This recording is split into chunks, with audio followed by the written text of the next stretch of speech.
Hello दोस्तों, मेरे YouTube channel पर आपका स्वागत है। तो चलिए कहानी शुरू करते हैं। कहानी अच्छा लगी तो प्लीज़ चैनल को लाइक सब्सक्राइब एंड शेयर जरूर कीजिएगा। अवस्थी हाउस में ध्रुवी दीपांजलि के साथ अंदर आती है। तब तक नीरू शेखर जी का पूजा मुंड देखकर कर चुकी थी। नीरू ध्रुवी को देखकर मुस्कुराते हुए बोली, तुम आ गई। मैंने तुम्हारे पूजा का सारा सामान सजा कर रखा है। ध्रुवी नीरू के बात पर अपना सिर हिलाते हुए बोली, थैंक यू बंटी। वैसे ये बच्ची कौन है? यह कहते हुए ध्रुवी अपनी गोद में बैठे दीपांजलि की तरफ इशारा करती।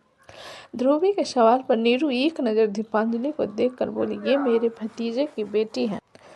ध्रुवी नीरू की बात सुन अपना सिर हिलाते हुए कुर्सी पर बैठकर बोली, आपका नाम क्या है? दीपांजलि प्यारी सी मुस्कान के साथ बोली, माय नेम इज़ दीपांजलि वत्स। दीपांजलि के पूरे नाम को सुन ध्रुवी के चेहरे के एक्सप्रेशन बदल जाते हैं और वो दीपांजलि को देखते हुए कहती हैं, दीप वत्स की बेटी। नीरू ध्रुवी के बात पर बोली, तुम जानती हो दीप को? ध्रुवी कुछ कहते उससे पहले ही सुधांशु आते हुए बोला, चांद छुपा जाएगा, फिर मुझसे मत कहना कि मैंने रेडी होने में देरी कर दी। ध्रुवी अपना सिर घुमाकर सुधांशु की तरफ देखती है, जो कि नेवी ब्लू कलर के कुर्ते में काफ़ी हैंडसम लग रहा था। ध्रुवी सुधांशु को देखकर मुस्कुरा देती और सारे पूजा के सामान को लेकर बालकनी में आ जाती। ध्रुवी सुधांशु के साथ बालकनी में आकर चांद को देखते हुए बोली, मेरा एक तरीका का विश पूरा हो गया। सुधांशु आरती की थाल पकड़े ध्रुवी की तरफ देखते हुए बोला, अच्छा किस तरीके का विश मांगा था तुमने? ध्रुवी छन्नी और दिया लेकर चांद को देखते हुए बोली, मेरा चांद मेरे सामने है और देखो आज मेरा चांद मेरे सामने है और मैंने उसके लिए व्रत रखा है। ये कहते हुए ध्रुवी छन्नी में सुधांशु के चेहरे को देखते हैं, जो कि उसे ही देख रहा था। ध्रुवी की आंखों में हल्की सी नमी तैयार हो जाती है। फिर वो छन्नी को देखकर रखकर चांद को पानी देती। फिर आरती करने के बाद सुधांशु की आरती करती। सुधांशु मुस्कुराते हुए ध्रुवी को देख रहा था। ध्रुवी आरती करने के बाद सुधांशु को पानी की तरफ इशारा करती। वो सुधांशु पानी उठाते हुए कहता है, तुम्हें पिलाऊं या मैं पी जाऊं? ध्रुवी बूढ़ा सा मुंह बनाकर बोली, मैंने सुबह से पानी का बूंद नहीं लिया और तुम मुझे चिढ़ा रहे हो। सुधांशु हल्का सा ध्रुवी के पास आकर उसे पानी पिलाते हुए बोला, पानी पी लो। ध्रुवी मुस्कुराते उसके हाथ से पानी पीती है तो सुधांशु थाली में रखा मिठाई उठाकर ध्रुवी को खिला देता है। ध्रुवी मिठाई का आधा टुकड़ा सुधांशु की तरफ बढ़ाती है तो सुधांशु नहीं करते हुए कहता है, मुझे मीठा ज़्यादा पसंद नहीं है। ध्रुवी बिना कुछ कहे सारी मिठाई खा जाती है और रेलिंग पर हाथ रखकर चांद की तरफ देखने लगती। सुधांशु उसके हाथ से थाली लेकर वहां पर रखे टेबल पर रख देता और पीछे से ध्रुवी को अपनी बाहों में भर लेता। सुधांशु की नज़दीकी को महसूस कर ध्रुवी अपनी आंखें सुकून से बंद कर लेती है। सुधांशु ध्रुवी के सिर पर अपनी ठुड्डी रखे बाहर देखते हुए बोला, एक बात पूछो हम? ध्रुवी ने धीरे से कहा, जिस पर सुधांशु हल्का से झुककर ध्रुवी के नेक पर किस करके बोला, ये व्रत का आइडिया किसने दिया? ध्रुवी के गाल शर्म से लाल हो जाते और वह धीरे से कहती है, सुसिद्ध, तुम मुझे परेशान कर रहे हो? सुधांशु अपने होठों को धीरे धीरे ध्रुवी के गले पर चलाते हुए बोला, नहीं, मैं तुम्हें कहाँ परेशान कर रहा हूँ, अब तो तुम परमानेंट मेरी गर्लफ्रेंड बन गई। ध्रुवी पलट कर सुधांशु की तरफ देखती है तो सुधांशु उसके कमर को पकड़कर अपनी तरफ खींच लेता है, जिससे ध्रुवी उसके सीने पर हाथ रखते हुए कहती है, भांग खाकर आए हो क्या? कैसी हरकत कर रहे हो? सुधांशु ध्रुवी की बात पर सीरियस आवाज में बोला, मैं तुमसे दूरी इसलिए बनाकर रखता हूँ क्योंकि मुझे डर है कि तुम मुझे छोड़ दोगे। ये सुन ध्रुवी सुधांशु को अजीब नज़रों से देखते हुए बोले, इडियट, मैंने हमेशा से तुम्हें चाहा है और तुम कहते हो कि मैं तुम्हें छोड़ दूंगी? पागल हो गए हो क्या? सुधांशु ध्रुवी की बात पर उसके चेहरे को पकड़ कर बोला, हो, तुम मुझे छोड़कर नहीं जाओगे, मैं जाने ही नहीं दूंगा। ध्रुवी सुधांशु को देखते हुए बोली, तुम इतनी ज़्यादा घमंडी क्यों हो? सुधांशु थोड़ा हैरान होकर बोला, क्या मैं घमंडी हूँ? लेकिन मुझे नहीं लगता कि मैं तो सबसे नॉर्मल बात करता हूँ। जिस पर ध्रुवी अपना सिर नहीं में हिलाकर बोली, मैंने ऐसा नहीं कहा, तुम ज़्यादातर लोगों को इग्नोर करते हो जिस कारण तो लोग तुम्हें घमंडी कहते। सुधांशु बुरा समूह बनाकर बोला, जिसे जो कहना है कहता रहे, मुझे कोई फर्क नहीं पड़ता। जो इंसान हमेशा हंसता रहता है लोगों से फनी कहते हैं, जो इंसान चुप रहता है उसे घमंडी कहते हैं और जो इंसान सबकी केयर करता है उसे बेवकूफ़ कहते हैं। इसलिए मैं जैसा हूँ बिल्कुल परफेक्ट हूँ। मुझे आदत नहीं आगे से किसी की बात करने की, और जो मुझसे बात करे मैं उसका जवाब देता हूँ और उसके आगे मैं बात नहीं बढ़ा सकता। ध्रुवी अपना सिर हिलाते हुए बोली, ओके, क्या अब हम डिनर पर चले? सुधांशु ध्रुवी की तरफ देखते हुए बोला, तुम्हें नहीं लगता कि तुम्हें मुझे कुछ देना चाहिए?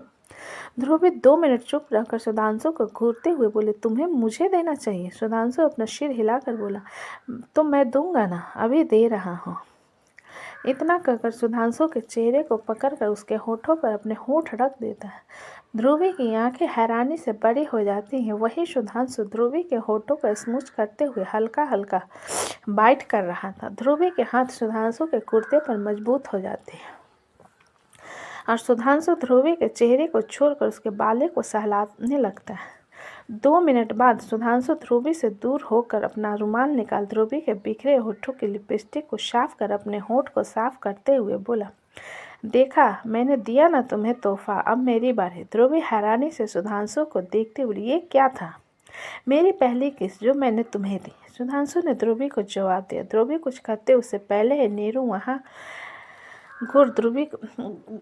वहाँ पर ध्रुवी को 2 कदम पीछे होकर, जी नहीं आंटी, मैं कैसे? नीलू उसे बैग को ध्रुवी के हाथ में थमाते हुए बोले, एक सुहागन करवा चौथ के बाद किसी कुंवारी लड़की को तोहफे देती है और उसे मैंने दिया है। जल्दी से मेरे घर की बहू बनकर आ जाओ।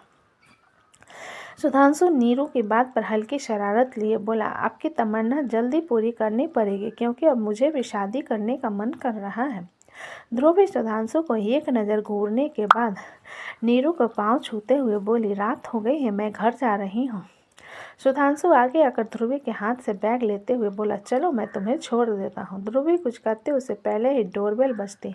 सुधांशु 1 मिनट का दरवाज़ा खोलता है तो सामने टोनी खड़ा हुआ था। ध्रुवी टोनी को देखकर उसके पास आते हुए बोली, डैड ने भेजा है? टोनी अपना सिर हिलाते हुए बोला, यस मैम, उन्होंने आपके घर बुलाया है। ध्रुवी अपना सिर हिलाकर सुधांशु की तरफ देखते हुए बोली, डैड ने मेरे लिए गाड़ी भेजी है, तुम्हें परेशान होने की ज़रूरत नहीं है, मैं घर पहुंचकर तुम्हें मैसेज कर दूंगा। सुधांशु जो कि टोनी को घूर रहा था, ध्रुवी की बात पर अपना सिर हिलाते हुए बोला, याद से मैसेज कर देना। ध्रुवी अपना सिर हिला देती है तो सुधांशु बैग उसके हाथ में दे देता है। ध्रुवी बाकी लोगों को बाय कर बाहर आ जाती है तो सुधांशु भी उसके पीछे चला जाता है। ध्रुवी गाड़ी के बैक सीट पर बैठ जाती है और टोनी जाकर पैसेंजर सीट पर बैठ जाता है। ड्राइविंग सीट पर ड्राइवर बैठा हुआ था। टोनी ध्रुवी की तरफ एक नज़र देखने के बाद सामने की तरफ देखने लगता। वही सुधांशु टोनी की नज़र पर ध्रुवी के होठों पर पैक देकर बोला, गुड नाइट।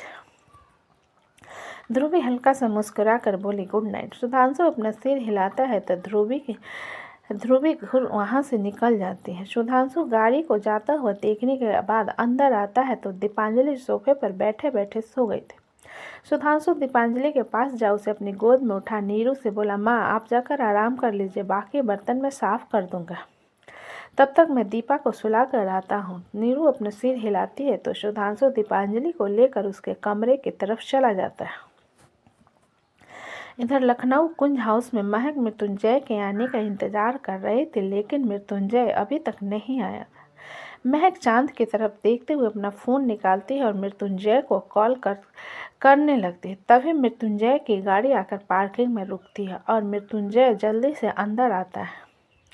मृत्युंजय इधर उधर देखने के बाद कमरे की तरफ जाता है तो उसकी नज़र बालकनी में तैयार होकर बैठे महक पर जाती है। मृत्युंजय महक के पास जाकर उसके कंधे पर हाथ रखकर बोला, महक। महक मृत्युंजय की तरफ देखने के बाद खड़ी होते हुए बोली, कपड़े चेंज कर लीजिए, पूजा करना है। मृत्युंजय महक के हाथ को पकड़कर बोला, इम्पोर्टेंट मीटिंग थी, मैंने पहले ही कहा था ना, मैं जल्दी आने की कोशिश करूँगा लेकिन नहीं हो पाया। महक मृत्युंजय से अपना हाथ छुड़ा कर बोली, मैंने अभी बहस नहीं की, आप क्यों सफाई दे रहे हो, फ्रेश हो जाइए, नहीं तो मैं आरती की थाली ला रही हूँ। इतना कहकर महक कमरे में आ जाती है जहाँ बिस्तर पर उसने पहले से ही पूजा का सामान रेडी करके रखा था। मृत्युंजय महक को देखने लगता है। महक बालकनी में आकर चांद की पूजा करने के बाद मृत्युंजय की आरती करती है तो मृत्युंजय उसे पानी पिलाता है और मिठाई खिला देता है। महक मृत्युंजय को पाँव छूने लगती है तो मृत्युंजय 2 कदम दूर होकर कहता है, मुझे ये सब नहीं पसंद। महक खड़ी होकर चांद की तरफ एक नज़र देखने के बाद कमरे में जाते हुए बोले, आपने क्लाइंट के साथ डिनर कर लिया या फिर? मृत्युंजय महक के हाथ में ग्लास देकर उसके हाथों से पानी पीकर बोला, मैंने तुम्हारे लिए व्रत रखा था। महक मृत्युंजय की बात पर उसे देखते हुए बोली, इसलिए सुबह मेरे उठने से पहले चले गए थे। मृत्युंजय छोटा सा मुंह बनाकर बोला, अब गुस्सा होना बंद करो ना, चलो साथ में खाना खाते हैं। महक मृत्युंजय को 2 मिनट घूरने के बाद कमरे में आते हुए बोले, आपने झूठ बोला मुझसे। आपने कहा था कि आप शाम तक आ जाओगे, फिर हम शॉपिंग पर जाएंगे, लेकिन देखो मुझे पुराना साड़ी पहनना पड़ा। मृत्युंजय अपनी आंखें रोल करते हुए महक के साथ अंदर आकर बोला, फाइन महक, मैं तुम्हारे लिए पूरी दुकान खरीद लूँगा। महक पलटकर मृत्युंजय पर बरसते हुए बोली, बात साड़ी की नहीं है, बात फीलिंग की है और वादे की है। आपने प्रॉमिस किया था कि आप आओगे। मैंने सोचा था कि आप शाम को आओगे तो मैं आपके हाथों से अपने हाथों में मेहंदी लगवाऊंगी, हम साथ में पूजा की तैयारी करेंगे, लेकिन आप नहीं आए। ऊपर से इतना लेट, आप देख रहे हो रात के 11 बज रहे हैं। मृत्युंजय 2 कदम पीछे होकर बोला, बस बस चिल्लाओ मत सॉरी कह रहा हूँ ना। महक मृत्युंजय की बात पर वहाँ से जाते हुए बोली, मुझे आपसे बात ही नहीं करनी, आप जाओ अपना मीटिंग करो। मृत्युंजय महक के पीछे आते हुए बोला, यार महक, मैंने भी तुम्हारे लिए व्रत रखा है। मैं बेहोश हो गया था तो तुम्हें ही मेरा ख्याल रखना पड़ेगा। महक पलटकर मृत्युंजय को घूरते बोले, आपको किसने कहा व्रत रखने के लिए? आपकी गलती है। मृत्युंजय मुंह बनाकर बोला, ये सही है, मैं तुम्हारे लिए व्रत रख रहा हूँ और तुम सारा इल्जाम मुझ पर लगा रही हो। हाँ तो? महक ने रुक कर मृत्युंजय को घूरते हुए कहा, जिस पर मृत्युंजय रुक कर अपना सिर नहीं में हिलाते हुए बोला, कुछ भी तो नहीं, चलो मैं तुम्हें अपने हाथों से खाना खिलाता हूँ। इतना कहकर मृत्युंजय महक के पास आकर उसे अपनी गोद में उठा लेता है तो महक मुंह बनाकर उसे घूरने लगती है, जिसे महसूस कर मृत्युंजय सीढ़ियों से नीचे आते हुए बोला, इस तरीके से मत देखो महक, मुझे शर्म आती है। महक मृत्युंजय की बात पर मुंह बना लेती है तो मृत्युंजय डाइनिंग टेबल पर आता है और किचन की तरफ देखते हुए कहता है, राजू। महक मृत्युंजय के गोद से उतरते हुए बोली, मैंने उन्हें घर भेज दिया। उनकी बीवी 7 महीने की प्रेग्नेंट और व्रत भी रखा है, ख्याल रखना तो पड़ेगा ना। मृत्युंजय अपना सिर हिलाते हुए बोला, ठीक है, मैं कल से कहूँगा कि किसी और की देख लो काम के लिए। मेरा मतलब था कि उसकी बीवी की जगह कोई और आ जाए। महक किचन की तरफ जाते हुए बोली, खाना गर्म करना पड़ेगा, आप हर बार ऐसा ही करते हो। मृत्युंजय महक की शिकायत पर बोला, मैं सॉरी कह रहा हूँ ना महक। महक बर्तन पटकते हुए बोली, आपके सॉरी कहने से मेरी हर्ट हुई फीलिंग नहीं बदलेगी, पिछली बार भी आपने ऐसा ही किया था। मृत्युंजय अपनी एक आंख बंद कर प्लेट रखते हुए बोला, हाँ तो कमरे में चल कर शिकायत कर लेना, फिलहाल के लिए मुझे सुनाकर अपनी एनर्जी क्यों वेस्ट कर रही हो। महक घूरकर मृत्युंजय को देखने के बाद खाना गर्म करती है और दोनों के लिए प्लेट में निकाल देती है तो मृत्युंजय एक प्लेट में खाना रखते हुए कहता है, एक प्लेट से खाने से प्यार मुझे नहीं बढ़ाना, इतना प्यार करते हो और नहीं चाहिए। महक ने प्लेट 2 करते हुए कहा। मृत्युंजय जबरदस्ती एक प्लेट में खाना निकालते हुए बोला, महक तुम नकचढ़ी हो गई हो। महक मृत्युंजय की तरफ देखते हुए बोली, आपने मुझे नक्चरी कहा। मृत्युंजय गहरी सांस लेकर प्लेट उठाते हुए बोला, डाइनिंग टेबल पर बैठकर खाएंगे क्या? जिस पर महक उसके पीछे आते हुए बोली, आपने मुझे नक्चरी कहा। मृत्युंजय डाइनिंग टेबल पर प्लेट रखते हुए बोला, गलती से मुंह से निकल गया महक। नहीं, गलती से नहीं निकला है, आपने जानबूझकर कहा और यही सोचते हो आप मेरे बारे में। आपको लगता है कि मैं नक्चरी हूँ? महक ने रोते हुए कहा, जिसे देख मृत्युंजय बुरा सा मुंह बनाकर बोला, महक रोना बंद करो वरना मैं चिल्ला दूंगा, चलो खाना खाओ। महक अपनी आंखों में आंसू लिए मृत्युंजय की तरफ देखने लगती है तो मृत्युंजय रोटी का टुकड़ा महक की तरफ बढ़ाते हुए कहता है, मुझसे नाराज हो, खाने से मत रहो प्लीज़, तुम्हें खाना खाना बहुत ज़रूरी है। महक रोटी खाकर चबाते हुए बोली, मुझे पता है आप मुझसे प्यार ही नहीं करते, बेबी है मेरे पास इसलिए मेरा ख्याल रखते हो वरना नहीं रखने वाले थे। तो देखना जब बच्चे आएगा ना तो मैं आपकी शिकायत करूँगी। वो आपसे बात भी नहीं करेगी। मृत्युंजय महक की बात पर कुछ नहीं कहता क्योंकि उसे पता था प्रेगनेंसी के कारण वो काफ़ी ज़्यादा चिड़चिड़ी हो गई थी। अगर वो कुछ भी कहेगा तो सारा इल्ज़ाम घूम फिर कर उसी पर आने वाला था। पूरा खाना खिलाने और खाने के बाद मृत्युंजय महक से बोला, तुम जाकर आराम करो, मैं बर्तन रख कर आता हूँ। महक खड़ी होते हुए बोली, रखना नहीं है, साफ करके अच्छे से अरेंज करना। इतना कहकर महक कमरे की तरफ चली जाती है।